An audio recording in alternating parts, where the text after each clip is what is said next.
PRC, quality service since 1972. Repairing TVs, console stereos, electronic musical instruments, pinball machines, arcade games, and more. Call 836-0454. This is the Weather Xtreme video for Monday morning, the 8th of December. James Spann here, and by golly, on this Monday, we've got a very interesting and challenging forecast with a dynamic weather system ahead. So let's go right to it. Look at some Skycam images this morning. It's clear and cold. There's our Birmingham Skycam from the top of the Daniel building looking north. Most spots are in the 20s this morning. The Jasper shot always looking nice this time of the year with the Christmas lights. That's the view from the King building. And from Gadsden, there's a look at the lights of the city down below from the Skycam up on top of Lookout Mountain. Well, there's the big picture this morning. You can see our system evolving out west. And we'll see some high clouds moving in today. We'll call it partly sunny, and the weather today should warm up fairly nicely.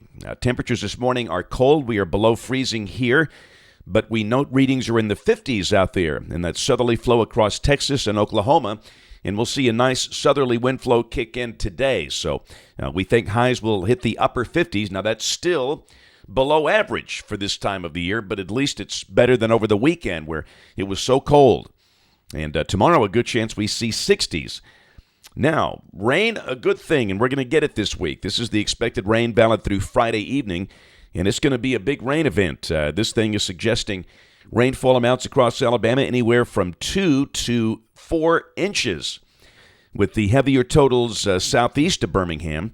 Some of the latest model data we've seen spitting out right at 3 inches for Birmingham. So we'll sure take that. Of course, the bulk of the rain is going to come tomorrow evening and tomorrow night with the main squall line, but we could see a little more rain perhaps, or maybe a few snowflakes later in the week, as you'll see. In terms of the convective outlooks, this is the day one outlook. Today, we've got a slight risk of severe weather across a large part of northeastern Texas, south Oklahoma, and the a little sliver there of northwest Louisiana. That would include places like Shreveport, Dallas, Fort Worth, Tyler, and Longview.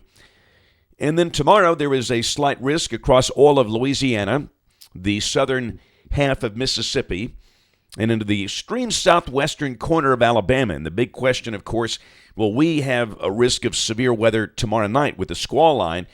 And it is possible. The main threat would be from strong winds. And I guess you really can't technically rule out the possibility of a small tornado based on some of the parameters we're seeing.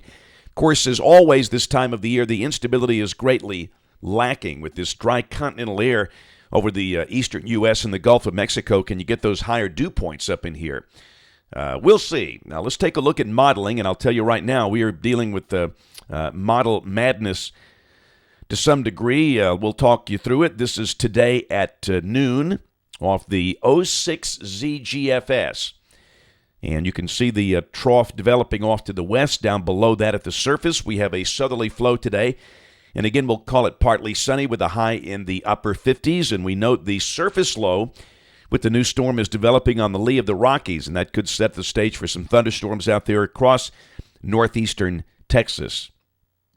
Tomorrow at noon, the trough digs. And again, one of the big questions, will that thing hang back? And it looks like it will. It looks like the northern branch will move on by while the southern branch hangs off and then impacts us later in the week. Down below that, we've got a surface low that is over central Illinois with a trailing cold front and a squall line down through Little Rock and Shreveport. And that inevitably will be coming through here tomorrow night. Let's go to midnight tomorrow night. And in the upper levels, we've got decent upper air support. Looks like the winds at 500 millibars are well in excess of 50 knots. And down below that, there's the squall line showing up through western Tennessee and northern Mississippi. And then really it doesn't get in here until after midnight Tuesday night into early Wednesday morning.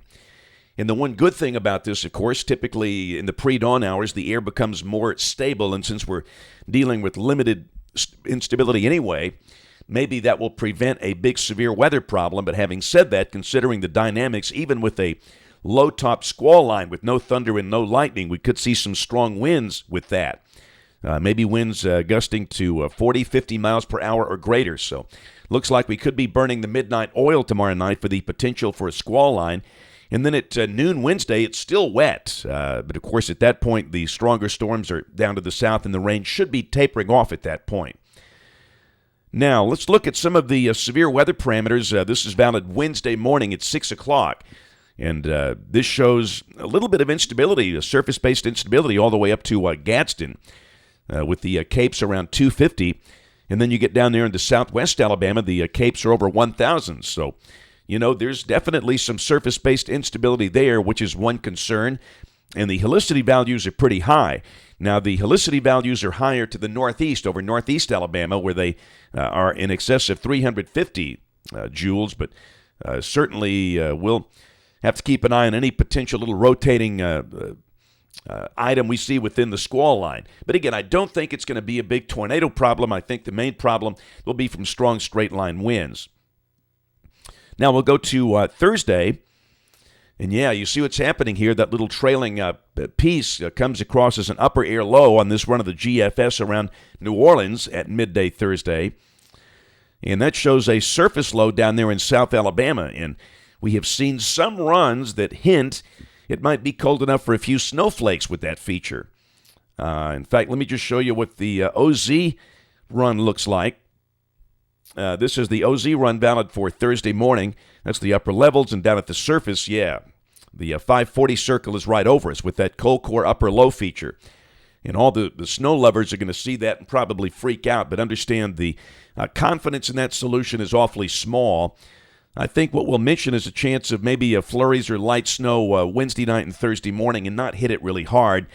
And just kind of wait for better clarity here. It's a complex storm, and inevitably that forecast will change again in coming days. But one way or the other, that looks like a pretty chilly and raw day there. And then Friday, that feature is lifted on out. And here comes another Fort Max down through Little Rock. And down below that, all of the precipitation is pretty much gone by Friday, and the air turns colder. And then Saturday, starting off the weekend, looks cool and dry.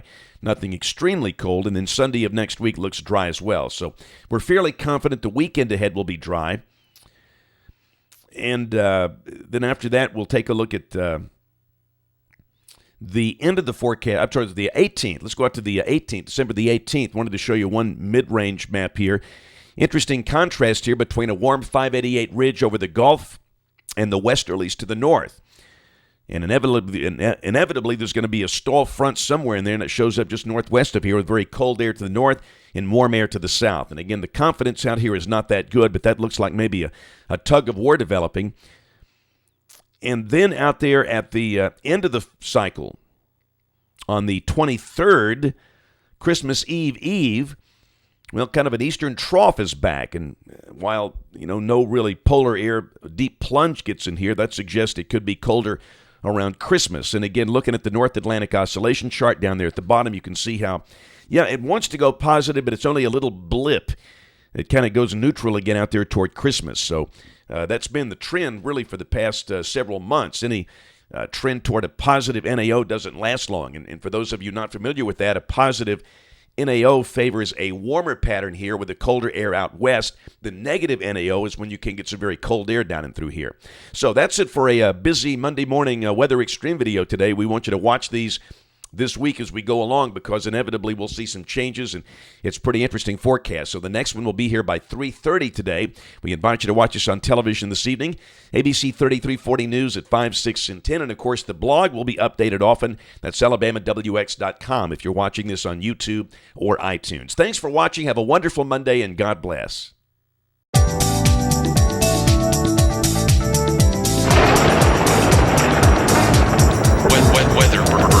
Weather.